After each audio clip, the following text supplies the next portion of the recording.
En primer lugar, dado que voy a hablar del draft de la NBA, tengo que empezar destacando el hecho de que ayer falleció Terrence Clarke, un jugador que se esperaba que fuera seleccionado en este draft, posiblemente incluso en la primera ronda, en un accidente de coche. Es una desgracia, era un chaval de 19 años que estaba a punto de cumplir su sueño de llegar a la NBA y desgraciadamente ha fallecido, pero bueno, no quiero tampoco dedicarle tanto tiempo a esto, al final desgracias como estas ocurren todos los días, así que bienvenidos una vez más a Basket 365, soy Denis y en este vídeo os voy a presentar mi segunda parte de mi Big Board del draft de la NBA 2021. Insisto, igual que lo hice en el primer vídeo, un Big Board no es lo mismo que un mock draft. En un mock draft consideras el equipo que va a seleccionar en cada posición y seleccionas al jugador considerando ese equipo, o sea, si los Celtics van a tener el pick 17, el jugador número 17 sería un jugador que yo considero adecuado para los Celtics. Este no es el caso, esto básicamente es un ranking de mi top 30, totalmente subjetivo, depende de mí, la decisión es mía y soy yo quien está valorando a estos jugadores, así que va a ser acertado en algunos casos y va a ser totalmente errado en otros. Pero bueno, si estáis aquí me imagino que es porque os interesa la NBA, así que os animo a que os suscribáis. Además, estoy ya muy cerca de los 5.000 suscriptores y me haría mucha ilusión llegar pronto, la verdad. Dadle a like a este vídeo si os ha gustado y comentadme abajo lo que opináis sobre estos jugadores y haré así, voy a empezar.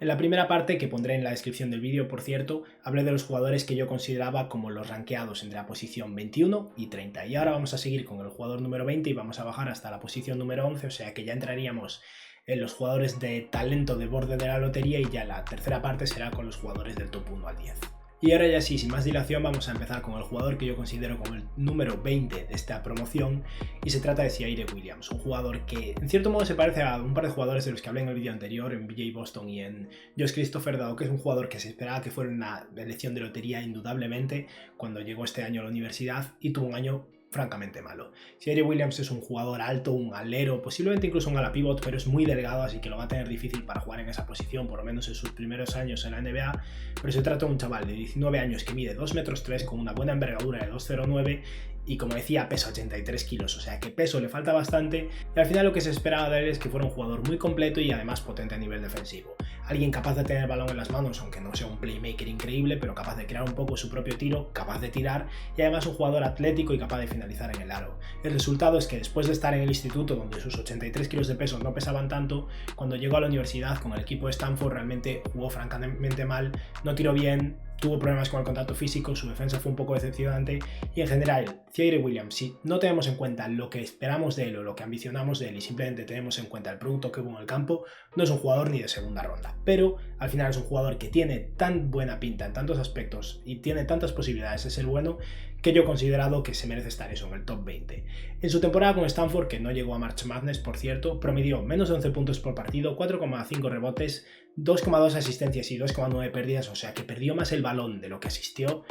Tiró 4 triples por partido, o sea que por lo menos intentarlo intentó, pero promedió un 37% en tiros de campo, un 29% desde 3 y el único atisbo de esperanza en su tiro de momento es ese 80% en tiros libres. Como decía, Zaire Williams sinceramente ha tenido una temporada decepcionante, no ha demostrado gran cosa, pero si se queda un año más en la universidad y decidiera mejorar y volviera más potente, estoy seguro que es un jugador que si le sale bien podría ser un jugador de lotería, pero creo que va a apostar básicamente a que este año alguien lo va a seleccionar en la primera ronda porque demostró demasiado en un instituto y va a tirar por ahí. Yo lo comparo con un par de jugadores, una versión de lo que podría ser si llega a ser un jugador que se convierte en alguien que se merezca estar en la NBA pero no demasiado bueno, y luego la versión como con muchos esteroides. Para empezar, en el peor de los casos me lo imagino como una especie de Mo Harkless, un jugador alto, largo, al que le falta peso al igual que Mo Harkless, pero un buen defensor y relativamente intercambiable a menos que se enfrente a alguien realmente fuerte o un base realmente ágil, y en ataque alguien que con suerte encaja sus triples pero que no es demasiado consistente. Eso es un poco lo malo que podría llegar a ser Zaire Williams, siendo optimistas y sin menospreciar la defensa de Mo Harkless, que es francamente buena. Pero si nos ponemos optimistas y tenemos en cuenta el motivo por el que en su momento se lo consideraba un jugador de lotería,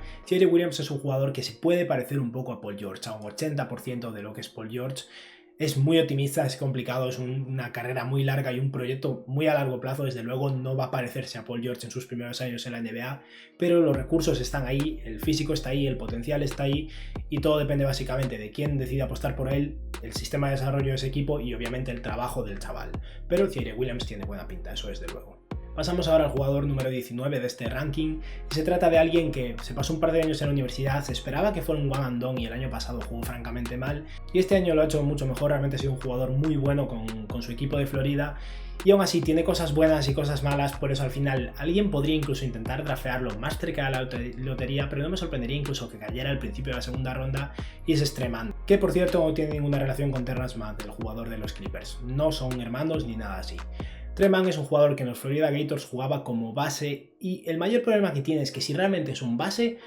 con muy buena pinta, pero si acaba siendo más bien un escolta, ahí empezamos a ver más flaquezas, porque es básicamente un jugador de 1,96 m, o sea que tiene muy buen tamaño, su envergadura es inferior a su altura, lo cual hace que a nivel defensivo tengas ciertas limitaciones, y no es un mega atleta ni mucho menos, es alto por suerte, pero no es muy rápido, no es un jugador que vaya a finalizar por encima del aro. Al final es un jugador más de talento, de control del balón, de tirar, que de otra cosa. Y si a eso le sumáramos una capacidad de pase buena, sería un jugador muy prometedor. El problema es que su capacidad de pase ha tenido sus altibajos. En esta temporada con Florida promedió 16 puntos por partido, 5,7 rebotes, 3,4 asistencias y 2,7 pérdidas, o sea que perdió bastantes balones. Intentó más de 4,5 triples, y los motivos más destacados por los que podría ser drafteado es que promedió un 45% en tiros de campo, un muy buen 40% desde 3 y un 85% en tiros libres, o sea que su tiro en general parece muy fiable, y en el torneo March Madness mantuvo su nivel, incluso tiró mejor, o sea que tuvo un buen papel con un equipo de Florida que no llegó demasiado lejos.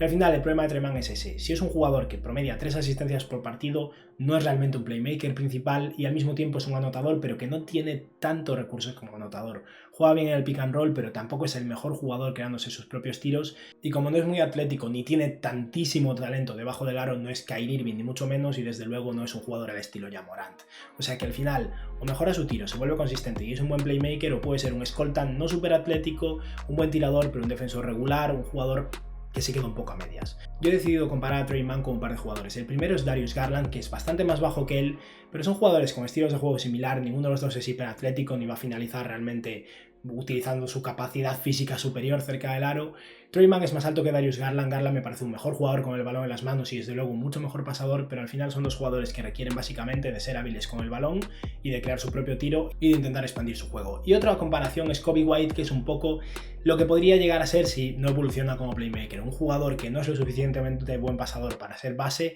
que es un escolta un poco de momentos, en momentos anota 30 puntos, en otros es un auténtico desastre, que como defensa no es nada increíble ni mucho menos, y que al final se quede como un punto intermedio donde si realmente mejora y llega a ser un jugador más consistente en ataque puede ser un buen jugador ofensivo, pero si no, su impacto puede ser un poco complicado de evaluar. Pasamos ahora a un jugador que posiblemente sea el más beneficiado de todos de toda la temporada de COVID de este año en el baloncesto universitario, porque realmente le salió muy bien la decisión que tomó en ese momento. Ese jugador es Johnny Juzang, que el año pasado estaba en Kentucky, era un jugador de primer año que tenía muy buena pinta y no jugaba, promediaba 3 puntos por partido, y decidió cambiarse de equipo. Normalmente cuando un jugador de la universidad se cambia de equipo tiene que pasarse una temporada sentado entrenando con el equipo pero sin poder competir, pero debido a la situación excepcional del año pasado los jugadores pudieron cambiar de equipo sin tomarse ese descanso, así que se pidió el transfer a UCLA y le salió muy bien. De ser un jugador de fondo de banquillo, un jugador olvidado, aunque llegó en su momento a la universidad con buena pinta, pasó a ser el jugador principal de su equipo y alguien que en March Madness jugó todavía mejor, y que pasó de ser alguien que posiblemente ni siquiera estaba en el radar de mucha gente para el draft, alguien que muy probablemente va a ser seleccionado en la primera ronda. Juzang tiene cosas positivas y algunas negativas, obviamente. Se trata de un jugador de 1,98 m con brazos muy largos, 2,16 m de envergadura, pero que no es muy atlético, no es especialmente rápido, no es un defensor de élite ni mucho menos, pero sí que es un jugador que gracias a su tamaño, ya que tampoco es que sea súper lento, creo que va a ser competitivo a nivel defensivo, aunque nunca vaya a ser un gran defensor pese a sus atributos físicos, y a nivel ofensivo es un jugador que tiene mucho talento como tirador. Es sobre todo un muy buen tirador de media distancia, también ha tirado muy bien sus tiros libres y su tiro de 3 no ha sido increíble, pero de hecho en el torneo fue todavía mejor, y creo que al final va a ser eso, un buen jugador de ala, un escolta o posiblemente alero, capaz de tirar de 3, capaz de crear un poco su propio tiro, aunque no vaya a ser el anotador principal de un equipo, y alguien que en defensa como mínimo no es una carga. En su temporada con el equipo de Los Ángeles promedió 14 puntos por partido, 4 rebotes y menos de 2 asistencias, casi las mismas pérdidas que asistencias, pero se tiró 5,5 triples y sus porcentajes de tiro son bastante buenos, un 41% en tiros de campo, que podría mejorar, un 35% desde 3, que está más o menos en el promedio, y un 92% en tiros libres, que es de élite. No tiró tampoco tantísimos, pero se tiró 60 y algo, o sea que como mínimo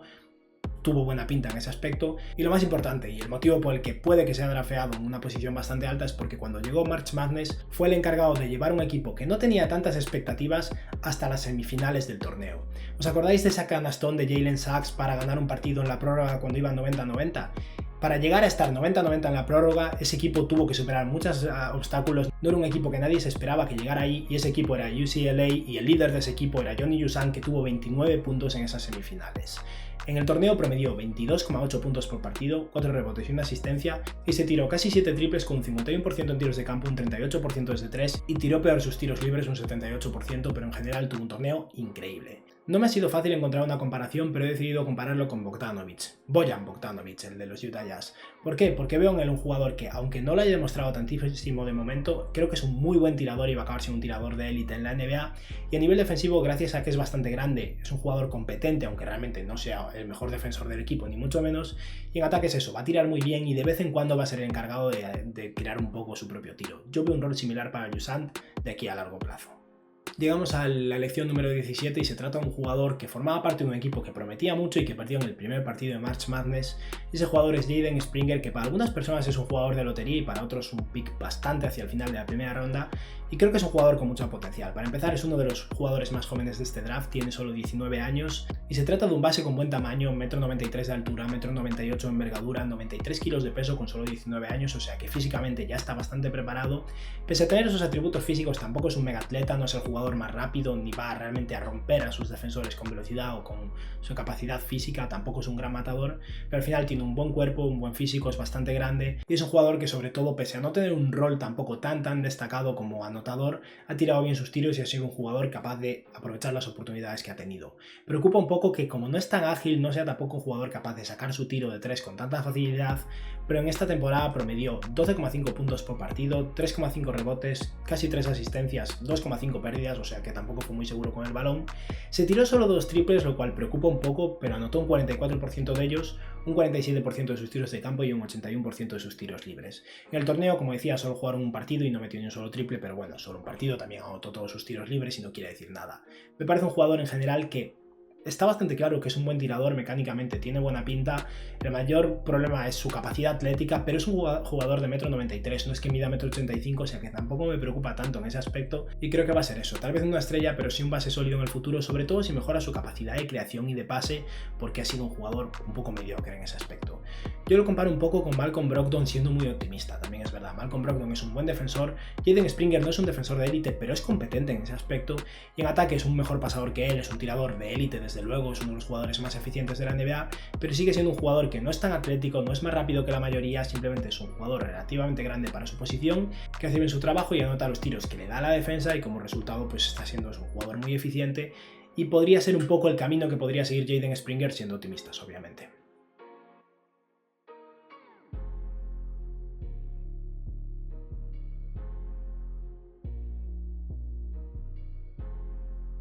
Llega el turno del jugador número 16 de mi Big Board. Este es un jugador que ahora mismo está en el top 10 de muchas personas. Yo no estoy nada convencido con él, ni siquiera estoy seguro de que vaya realmente a triunfar en la NBA, pero está haciendo cosas tan especiales en su liga que hay que ponerlo en algún lugar. Ese jugador es Alperen Sengun, que es un pivot turco de 18 años, que es el segundo jugador en anotación ahora mismo en la liga turca, el primero en rebotes, el primero en tiros libres intentados, el segundo en tapones, o sea que está siendo una auténtica bestia en la liga turca y al final estamos hablando de un nivel de competición bastante superior al del baloncesto universitario, por lo que no es ninguna broma. El motivo por el que, pese a que esté siendo tan dominante, no me fíe de Alperen Sengun es básicamente que es un center de 2,8 m, o sea que tampoco es enorme aunque no sea pequeño, que no es muy atlético, es pesado, es fuerte, pesa 109 kilos, que es un montón para un chaval de 18 años, pero al final la forma en que está dominando en Turquía es atacando desde el poste, está siendo muy bueno en ello, muy eficiente, pero hay dos cosas. Para empezar, en la NBA hay mayores atletas de los que hay en la liga turca a la hora de enfrentarse a él, y por otra parte, nadie está ahora mismo realmente jugando en torno al juego de poste de un jugador,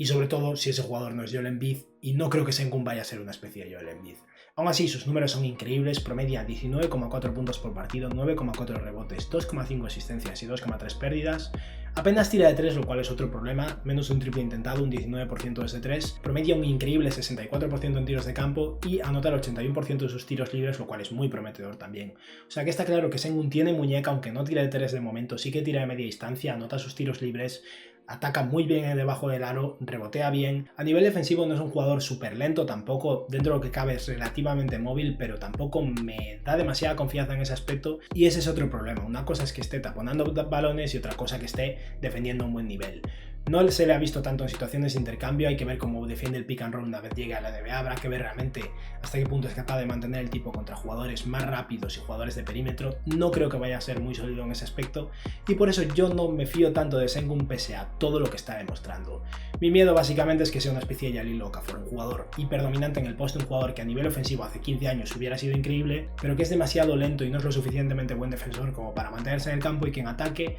aunque su estilo de ataque pueda funcionar, no es un estilo de ataque que nadie quiere utilizar ahora mismo. Como pasador ha mostrado algún flash, lo cual da algo de esperanza, y por eso creo que tal vez en el mejor de los casos pueda ser una especie de Domantas Sabonis, un jugador que es un muy buen pasador, habrá que ver si llega hasta ese nivel, un jugador que también ataca en el poste y sobre todo es un jugador físico cerca del aro, que tira un poco de tres aunque no sea un tirador de élite. Ojalá Sengun expanda su rango de ese modo, y a nivel defensivo no es ninguna maravilla pero tampoco es un lastre. Creo que Sengun no va a ser nunca un muy buen defensor, en el mejor de los casos será un defensor neutro o como mucho un defensor un poquillo por encima de la media. Pero ha demostrado tanto en la liga turca que en algún lugar habrá que seleccionarlo y no creo que se vaya a caer de la lotería, sinceramente. Vamos a hablar ahora del jugador número 15 en mi Big Board, y es básicamente un anotador puro, uno de los mejores anotadores de esta promoción y un chaval de 19 años también que nadie se esperaba que estuviera jugando a este nivel en su primer año en la universidad, y realmente está siendo increíble. Ese jugador es Cam Thomas, que fue muy bueno en la temporada con LSU, fue todavía mejor en el torneo de March Madness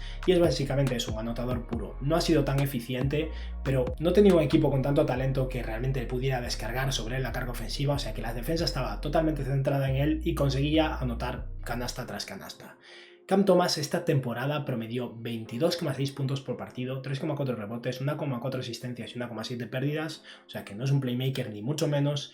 7,3 triples intentados, que son muchísimos, con un 41% en tiros de campo y un 32% desde 3, con un 88% en tiros libres. La eficiencia deja que desear, los tiros libres prometen. Como decía antes, era el centro total de la ofensiva, por lo que la defensa estaba muy centrada en él y aún así no fue muy eficiente, pero tampoco fue tan catastrófico. Cam Thomas además es un jugador de 1,93 m con 95 kilos de peso, o sea que si bien no es un mega atleta, sí que es un jugador que tiene un tamaño adecuado, no es tan pequeño y puede aguantar el contacto físico, y no solo ha sido un triplista, ha sido un jugador que realmente ha llegado al aro, ha tirado tiros libres también, ha tirado desde media distancia, es un jugador al final que es capaz de anotar de cualquier modo, y si bien puede que no aporte mucho más en la NBA, eso es algo que realmente se valora en la NBA a día de hoy. En el torneo además fue todavía mejor y promedió casi 29 puntos con su equipo en solo 2 partidos, si no me equivoco, con eficiencia todavía mejorada, o sea que Cam Thomas, una vez las luces fueron más brillantes, no se apagó ni mucho menos. Lo comparo con dos jugadores. Para empezar, el primero es Malik Monk. Malik Monk es mucho mejor atleta, es un jugador que vuela y realmente hace mates increíbles. Cam Thomas no es un jugador de ese estilo, pero creo que al final puede parecerse a Malik Monk una vez llegue a la NBA, un jugador que cuando tenga el partido te anote 30 puntos, pero que en otros partidos no consiga anotar nada porque básicamente no va a meter un triple. Y si realmente sale bien, creo que Cam Thomas puede llegar a ser una especie de Lou Williams más grande, lo cual sería increíble. Un jugador eso, muy hábil con el balón, capaz de crear su propio tiro, capaz realmente de finalizar en el aro, capaz de conseguir muchos tiros libres y al final un muy buen sexto hombre, o tal vez, depende un poco de su rol, un muy buen anotador, que aún por encima es unos 8 centímetros o 7 centímetros más alto que Lou Williams y que en defensa no es un gran defensor, pero tampoco va a ser una carga defensiva, que era algo que pasaba con Lou Williams en casi toda su carrera. Llegamos ahora al jugador número 14 de mi Big Board, alguien que sería hipotéticamente un jugador de lotería, aunque dependerá obviamente de los equipos, y se trata de un veterano, un jugador que jugó 4 años en la universidad con el equipo de Gonzaga, y es Scottie Kispert, un jugador que básicamente es un triplista y es lo que mejor ha hecho esta temporada, anotar triples. En el torneo jugó peor y eso le pesó un poco, se esperaba que fuera un jugador tal vez del top 7 o 8 del draft y creo que puede caer en unas posiciones, pero básicamente Kispert es un jugador de 2,1 metros, su envergadura ni se conoce, no es tampoco algo destacable, sino seguro que lo sabríamos, que tiene 22 años de edad, o sea que tampoco es que tenga mucho más margen de mejora en comparación con los chavales de 18 años y 19 que están llegando al draft, pero básicamente ha demostrado ya durante años que es un buen triplista y esta temporada con el mejor equipo de la universidad hasta que llegaron a las finales contra Baylor, promedió 19 puntos por partido, casi 5 rebotes y 6 triples intentados con un 44% de acierto desde 3, un 90% desde la línea de tiros libres, un 54% en tiros de campo. Al final fue eso, un anotador, sobre todo desde la línea de 3, capaz de crear un poco su propio tiro, pero muy poco, no creo que lo vaya a hacer realmente en la NBA, que desgraciadamente jugó bastante peor en el torneo, 16 puntos, su eficiencia bajó considerablemente y eso le pesa. Aún así, Kispert, dentro de lo que cabe, no es un mal defensor, tampoco es que sea un lastre defensivo, lo cual ayuda, y sobre todo gracias a esa altura de 2,1 metros puede ser alguien capaz de como mínimo ser un cuerpo grande, y si sus tiros entran con un ratio del 40% va a tener trabajo en la NBA. No le voy a dar muchas vueltas a la comparación, básicamente es Joe Harris. Sí que puede parecer una comparación vaga, blanquito, tirador de 2 metros, pero es que al final se parecen mucho. Son jugadores de 2 metros, capaces de tirar de 3 a un nivel muy potente. Creo que Kispert puede ser un jugador de por encima del 40% desde 3 con bastante consistencia en la NBA, y que a nivel defensivo, gracias a su tamaño, no es un jugador tan problemático como podría ser, por ejemplo, JJ Redick. Y por otra parte, tal vez tenga un poco de potencial de creación. Joe Harris, 1 o 2 veces por partido, en algún momento que la defensa está despistada y simplemente le deja un hueco para penetrar por esforzarse demasiado en proteger su triple, penetra y finaliza en el aro. Creo que Kispert va a poder hacer eso también, pero de manera muy limitada. El jugador número 13 de mi Big Board es un proyecto total y absoluto, un jugador que además es de segundo año, por lo que ya lleva un año más en la universidad y aún así todavía tiene muchísimas carencias, pero tiene tanto potencial y ha demostrado tantos atributos físicos que algún equipo lo va a seleccionar en la lotería seguro. Ese jugador es Kai Jones de la Universidad de Texas, que básicamente es un ala pivot o center muy atlético, muy móvil para su tamaño, alguien realmente capaz de mover los pies, capaz de botar un poco, incluso muy poco, pero un poco es capaz de hacer, que tiene potencial a nivel defensivo como taponador. Le falta peso y con sus 20 años de edad no estoy seguro de si ya llega un poco tarde para realmente ganar volumen, pero sea como sea, es un jugador que ha demostrado tanto potencial, aunque ha sido en cierto modo una catástrofe en otros casos, que seguro que alguien va a querer. Esta temporada en Texas, Kai Jones ha promediado 8,8 puntos por partido, 5 rebotes, menos de un tapón, 1,4 pérdidas, ni siquiera voy a hablar de sus asistencias. Y una cosa muy interesante que creo que le suma bastante es que, aunque ha tirado poco de 3, ha tirado poco más de un triple por partido, ha tirado y ha anotado un 39% de sus triples, un 57% de sus tiros de campo, pero un poco fiable 69% de sus tiros libres. En el torneo de March Madness los Texas Longhorns solo jugaron un partido, así que tampoco vamos a prestarle mucha atención a esos números, pero básicamente Kai Jones es eso, un jugador que preocupa un poco su peso, pero que es muy atlético, es muy móvil, ha tirado un poco de 3, aunque habrá que ver hasta qué punto es fiable, y a nivel defensivo deja que desear en algunos aspectos, aunque tiene buena pinta, porque rebotea mal, no tapona demasiados balones, es un defensor que todavía es poco disciplinado y que tiene mucho potencial, mucho margen de desarrollo, pero al mismo tiempo habrá que ver hasta dónde puede llegar. Es uno de estos jugadores que, si no me equivoco, es de Bahamas y empezó a jugar al baloncesto tarde, con 14 o 15 años, o sea que se espera que tenga mucho que aprender todavía y que tal vez haya por ahí algo por lo que tirar, pero sea como sea, es un proyecto, es un jugador arriesgado, podría estar fuera de la NBA en 3 años o ser un éxito. Yo comparo a Kai Jones con un par de jugadores. En el primer caso, si consideramos que Kai Jones no es un jugador capaz realmente de volverse un triplista consistente, que es una posibilidad completamente, me parece un jugador al estilo Jackson Hayes, que curiosamente hace un par de años también era el center de los Texas Longhorns, que es básicamente un jugador muy atlético, pero un poco falto de peso, pero que para ser un center de 2 metros y algo es bastante móvil. Creo que podría tirar un poco por ese camino, y si somos optimistas, tal vez se pueda parecer a Christian Wood, jugador que tampoco ha conseguido llenar realmente su físico, aunque ya tenga unos 25 años de edad, pero capaz de poner el balón en el suelo, capaz de crear su propio tiro, un buen triplista, un jugador decente a nivel defensivo, y al final un arma total a nivel ofensivo, que a nivel defensivo tendría que mejorar alguna cosa, pero puede llegar a ser decente. El jugador número 12 es Moses Moody, un jugador que también, al igual que Corey Kispert, se esperaba que fuera alguien del top 10 en un principio, pero jugó francamente mal en el torneo. Y Moses Moody es un jugador de Arkansas que jugaba de escolta, con muy buenos atributos físicos y que es muy joven. Tiene ahora mismo 18 años, cumplirá 19 un poco antes del draft. Se trata de un escolta de 1,98 m, 2,13 metros de envergadura, 92 kilos de peso y que tira muy bien de 3. Al final, básicamente, eso es un proyecto de 3&D con muy buena pinta y todavía muy joven. En la universidad este año promedió 17,4 puntos por partido y 6 rebotes, se tiró 5,2 triples y anotó un 44% de sus tiros de campo, un 38% desde 3 y un 82% de sus tiros libres. O sea que en general parece un tirador fiable que una vez llegó el torneo fue un auténtico fracaso. 13 puntos, 18% de sus triples, 33% de sus tiros de campo, bajó incluso en sus tiros libres y eso le pesa bastante, pero al final Moses Moody parece eso, un prototipo de 3&D con muy buena pinta que debería poder jugar de escolta y de alero de manera consistente. Y adicionalmente, si nos ponemos generosos, hay ahí algo de potencial de creación, nada excelente, nada tampoco súper destacable, pero sí que ha creado un poco con el balón en las manos y eso es un aliciente extra, obviamente. Yo lo comparo con un par de jugadores bastante similares. El primero es Courtney Lee, que era básicamente eso, un escolta 3&D que creaba un poco, y una versión más actual y que ahora mismo está funcionando muy bien es Kentavious Caldwell-Pope o KCP, que los Lakers el año pasado en playoffs de hecho brilló un montón como un jugador que defiende con mucha intensidad, anota sus triples de manera bastante consistente, tiene sus rachas, pero en general es un triplista bastante consistente, y que cuando te despistas es el jugador que está iniciando el contraataque y que en ocasiones rompa la defensa porque no están acostumbrados a que sea un jugador que esté creando su propio tiro. Y por último, pasamos al jugador número 11 de este Pick Board, el último jugador de esta segunda parte de mi vídeo, y eso es un prospecto internacional, un jugador que juega ahora mismo en la liga australiana y que tiene muy buena pinta, y sinceramente no me sorprendería tanto que acabe siendo el séptimo, sexto, octavo pick del draft cuando llegue la noche. Ese jugador es Josh Giddey, que es un alero o ala pivot, creo que más bien alero, de 18 años que está siendo un jugador de mucho impacto en los Adelaide 36ers en la NBL, en la liga australiana, y al final estamos hablando de un chaval que con 18 años jugando en un equipo profesional tiene un rol realmente serio. Recordemos que el año pasado LaMelo Ball y RJ Hampton jugaban en Australia y RJ Hampton tenía un rol mínimo y a LaMelo Ball le daban minutos porque era LaMelo Ball, era el producto que tenían para vender, pero no estaba siendo nada eficiente, simplemente era un espectáculo lo que hacía. Josh Giddey está siendo un buen jugador en Australia, un jugador realmente de impacto positivo. Se trata de eso, de un jugador que es un buen playmaker, muy buen playmaker de hecho, un buen jugador a nivel defensivo con muy buen físico, no es un mega atleta pero mide 2,3 metros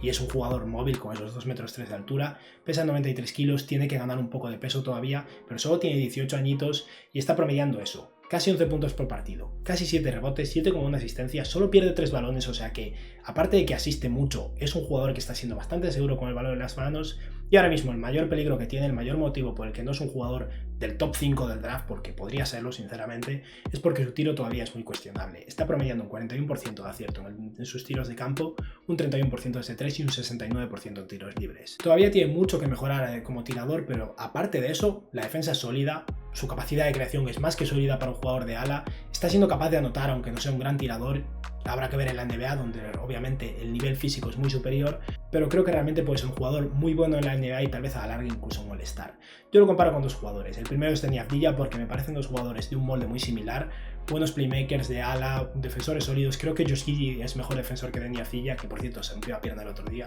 A ver si vuelve bien la temporada que viene, pero Avdija es un jugador con muy buena pinta que los Wizards no han utilizado demasiado. Yo creo que Giddey se puede parecer a él y luego, si nos ponemos muy optimistas, el propio Josh Giddey se ha comparado con Ben Simmons. Son palabras mayores. Para empezar, Giddey está siendo mejor tirador que él y tiene pinta de que va a ser mejor tirador que Ben Simmons, tampoco tiene mucho mérito, pero no creo que jamás se vaya a poder comparar con él a nivel defensivo. Simmons es una bestia físicamente, Giddey simplemente es grande, pero sí que es verdad que ese estilo de juego de playmaker alto, capaz de rebotear y de pasar y capaz de crear para sus compañeros con defensa sólida, lo tienen en común, o sea que, siendo muy optimistas, tal vez pueda parecerse un poco a Ben Simmons a largo plazo. Y este ha sido mi top del 11 al 20 de mi Big Board del draft de 2021. Y nada, espero que os haya gustado el vídeo y la próxima vez, supongo que en una semana o así, sacaré la primera parte hablando de los jugadores del top 10. Y bueno, esto ha sido todo por hoy. Espero que os haya gustado el vídeo y que tengáis un buen día. Adiós.